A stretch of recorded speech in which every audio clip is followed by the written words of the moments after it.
Hello, everyone. I'm Tom Hall, Executive Director of Montclair Film and the Montclair Film Festival. Thank you for sticking around with us for a Q&A about the terrific film Us Kids. Please welcome the director, Kim Snyder. Hi, Tom. Thanks for having us. It's a pleasure to have you, Kim. Welcome back. And also, we have one of the subjects of the film, Sam Fuentes, here with us as well. Hi, Sam. Hello. Hi. So, Kim, I want to start with you. You have made several projects on the topic of gun violence. It is a crucial issue. We're coming toward an election now as well, and it remains a crucial issue in our country. I want to know just initially what drew you to this subject, not just of Parkland in this film, but of gun violence in general, and made you decide to sort of dedicate all of this work and this time and effort and energy as an artist to addressing the issue. Well, you know, my films and my work have never started from issue, to be really honest.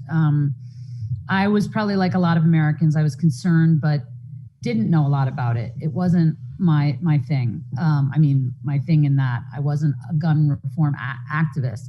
I happened into making the film Newtown kind of through happenstance, but I think I was drawn in more through emotion, the terrain of collective trauma, and a lot of the kind of heart of a lot of narrative films that have spoken to me. Films like Ordinary People, The Sweet Hereafter, those kinds of films had always been attractive to me. And the Newtown story was a combination of both a side to me that grew up very much as an activist in the course of making it and learning about the trauma of that community and the devastation of gun violence. So there I was looking at collective grief in a particular community and the fallout. And it was a lot of adult grief, if you remember the movie.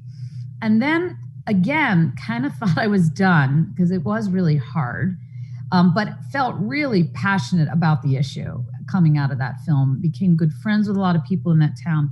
But I was pursuing a completely different project in Florida when the shooting at Sam's school happened at Marjory Stoneman Douglas. And I happened to be doing this other film and was standing on the steps of the state capitol in Tallahassee with that mayor when all of these kids from Parkland and Coral Springs came up in busloads. And they were joined by college students all over Tallahassee, like 4,000 kids. And I really cite that as the beginning of the youth movement that grew up. So I was inspired again by the concept of hundreds of thousands of kids that were growing up in a world of trauma and gun violence and school shootings for sure, but just all kinds of unthinkable things that we now know have even just escalated for youth. So it was always bigger. It was never about Parkland or Marjory Stoneman Douglas, or that town. And it was not really even about gun reform. It was about a generation and a kind of primal scream and the hope. So whereas Newtown was about grief, this was about rage and the transformation of that rage through people like Samantha into courage and action and hope. So that's kind of where that landed me, and then spent the last 2.5 years forging what I call collaboration. Sam and I have worked closely together, and I have just watched and learned so much from her courage and resilience in what the journey she's was thrust into that day back in 2018. And Sam, so the collaborative part is very interesting to me.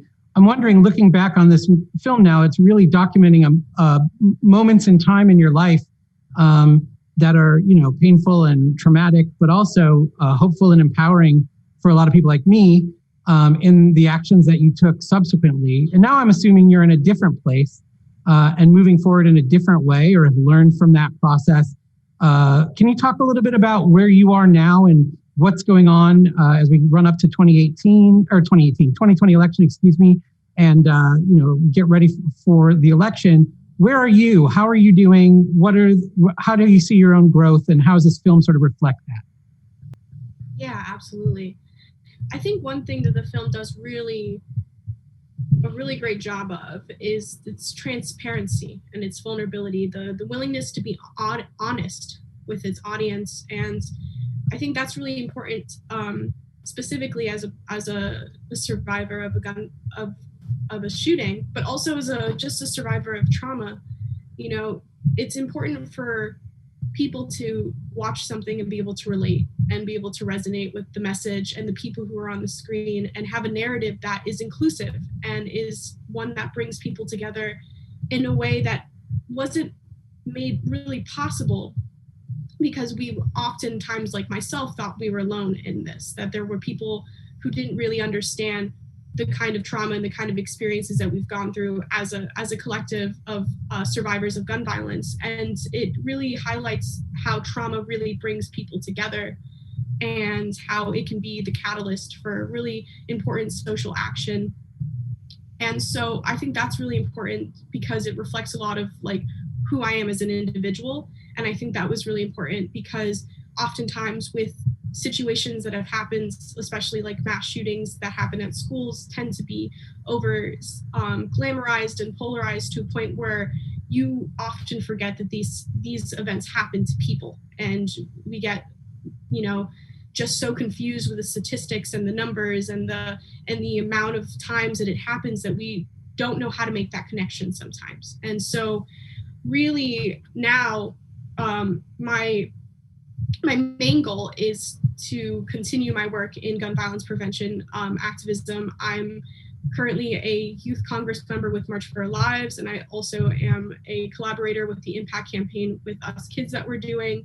I myself am also now a student enrolled in college, and I'm hoping to pursue like a career in like, I'm not sure, but that'll definitely be determined. But something that ultimately uplifts the voices of those that we don't get to hear from often in a way that connects that community together and that creates substantial change. And so those are my main goals for sure.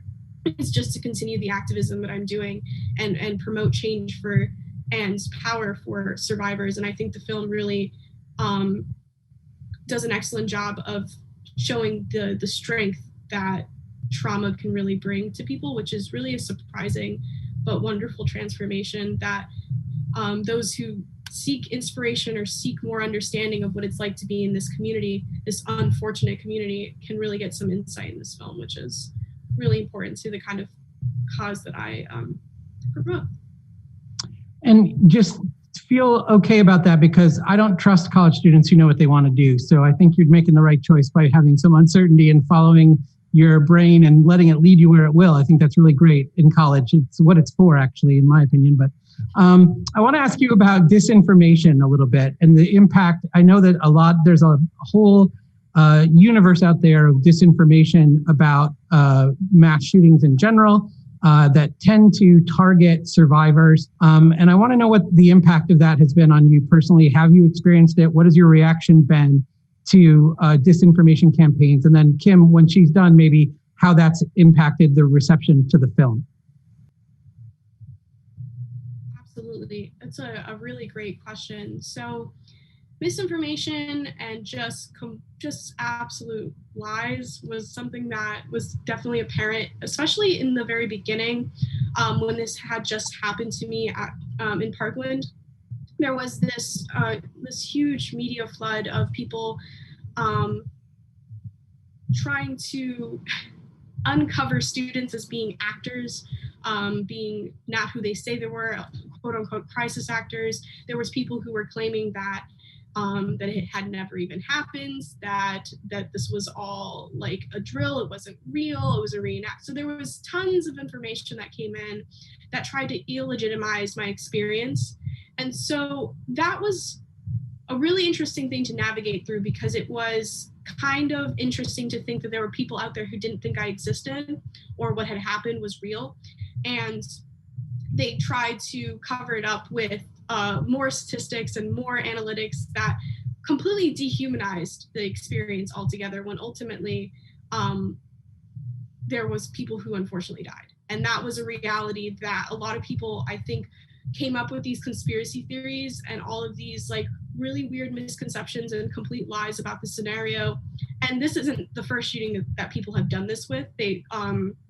So that I think comes a lot from people's denial and their inability to reimagine a world that exists without gun violence.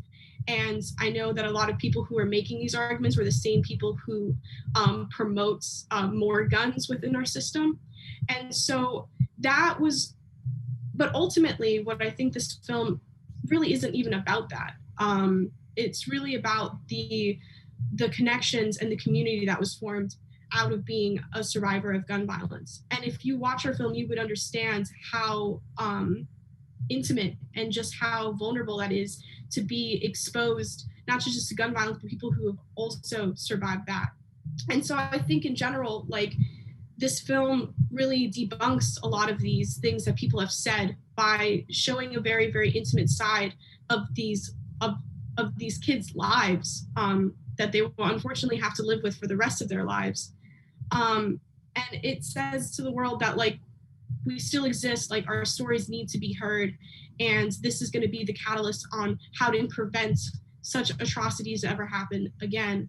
And if, like, and I don't think that you can watch a film like this and sit to yourself and think there's no such thing as gun violence in this country. Like, this is not a problem. I think, in fact, it does the opposite and really exposes you to what I think the media and what the general population really doesn't know very, very much about.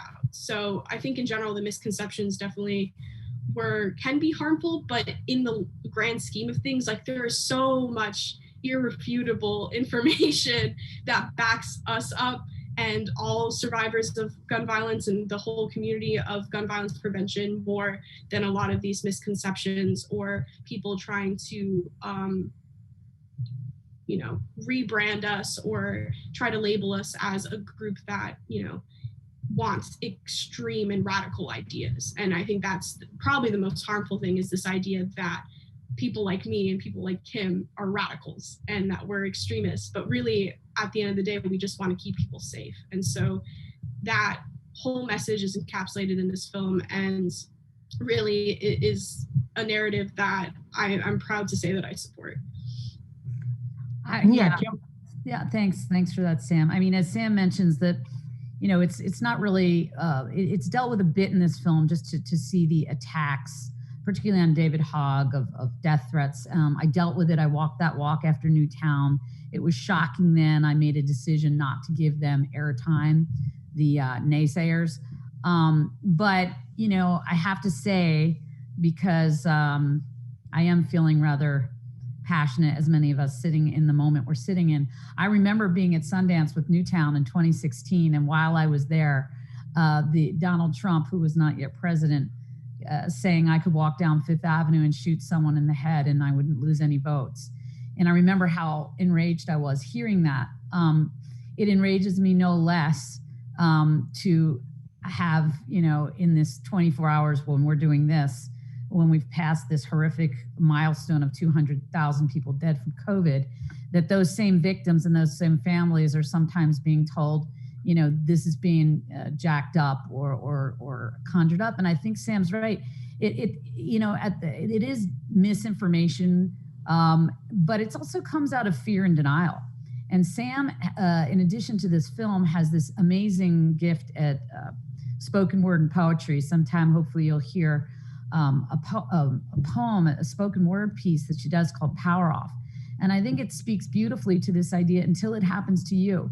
And we know lots of examples of that. But I, at this moment, choose to really pivot and try every day to think about how we can utilize this film to engage youth in civic engagement at such an important moment. Because from where I sit right now, the film premiered at Sundance in January. It was a different world then. Guns were really, really important. It was, at that moment, and still is, a chronic public health crisis. The kids would say, and I think Sam would agree, that they hate that people politicize this issue. It's a public health issue, period. It's not a partisan issue. Every day I think, these like bullets the bullets that killed those kids in Newtown and killed her friends don't know if you're, Democrat or Republican, and nor do the germs, the COVID germs. and I feel like there are these parallels sitting here now for me that I feel so passionate about. So I feel the film's more relevant now, sitting here in the autumn of 2020, because we now have a meta public health crisis, something these kids really understand a lot about. And guns, if they were important before, they're everything now with Kenosha. So one of the things I'm proud of in the film is, in a post-Black Lives Matter context, this is a group of kids, and we I think do a good job of showing this, that always understood the connection from the get-go between that you can't talk about guns without talking about racial justice.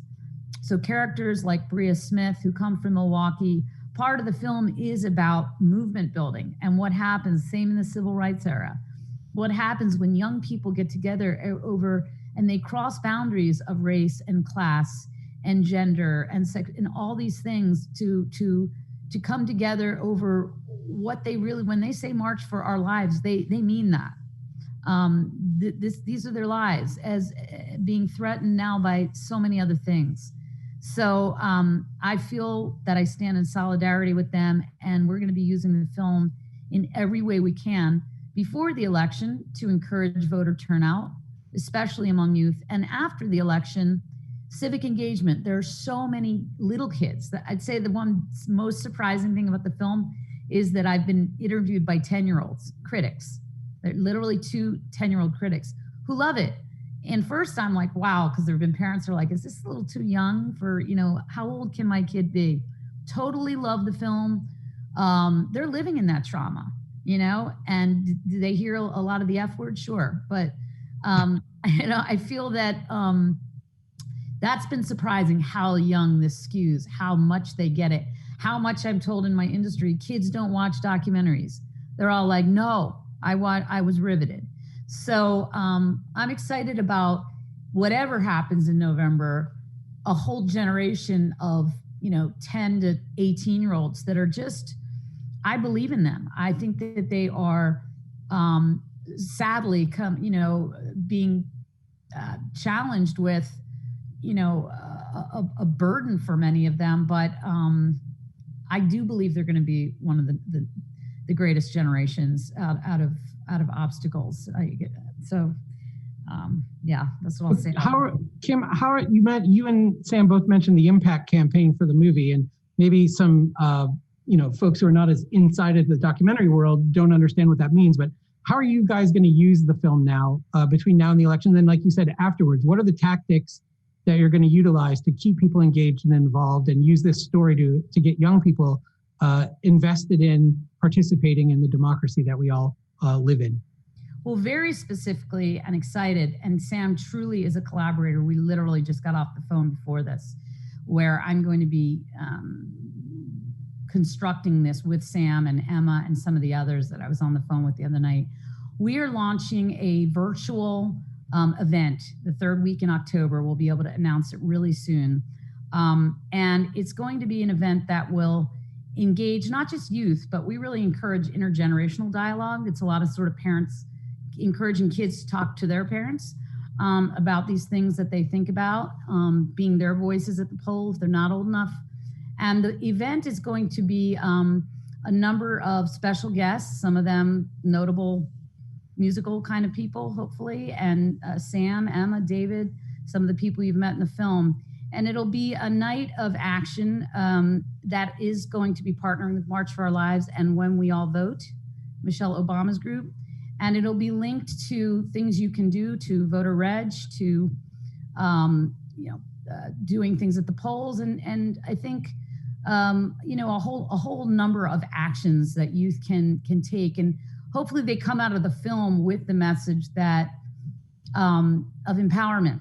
If these kids did in 37 days after that shooting, in the midst of PTSD, they pulled off the largest youth protest in American history that was on 5 continents.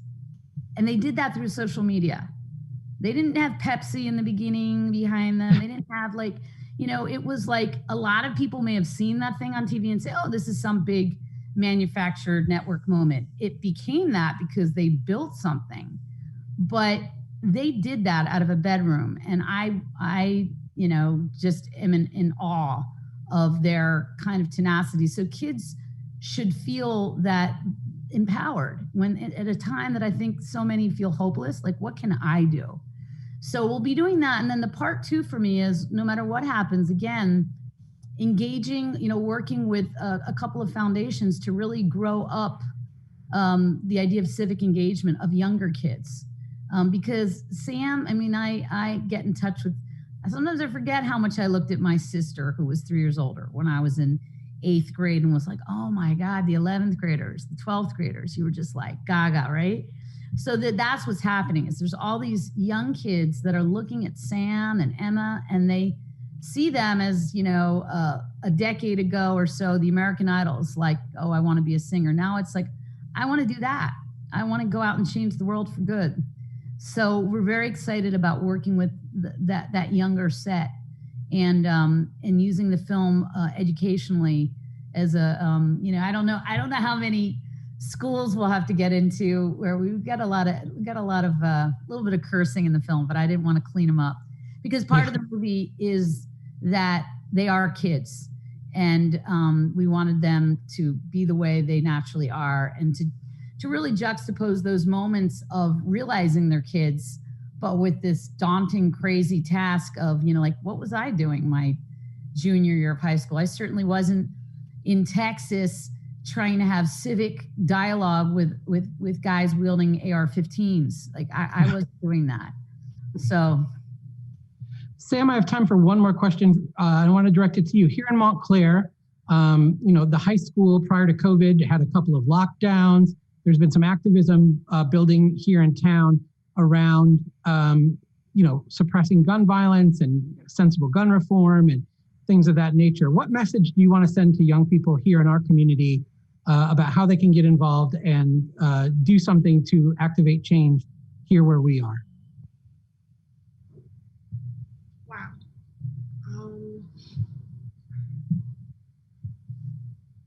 I guess definitely my biggest recommendation is that it's never too late to participate, and there is no action that is too small or too little for a cause, and that activism can look like anything.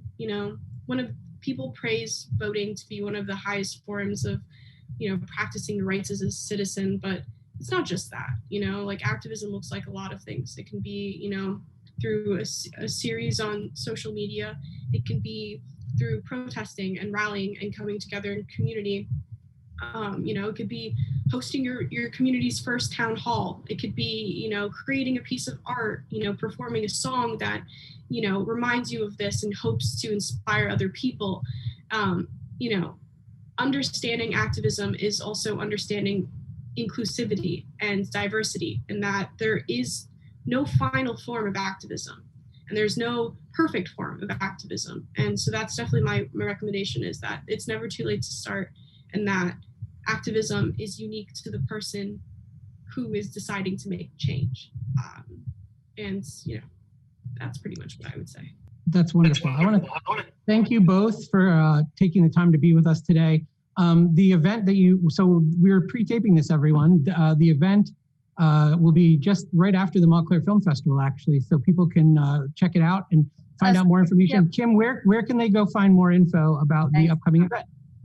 Yeah, thank you. They can follow us at Us Kids Film on all the social media platforms and our website, uskidsfilm.com, and we'll be announcing.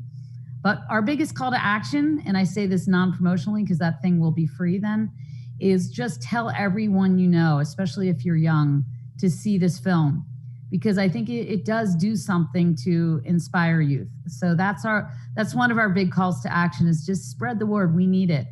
We need people to spread the word. We're a little engine that could. Well, it's another brilliant film, one that, moved me to tears, absolutely. And we're so proud to have it in the festival. I want to thank you, Sam, and thank you, Kim, both for taking the time to be with us today. We really appreciate it, and break a leg with your big event coming up in October. Thanks so much, Tom. Thanks for the festival. Thank you.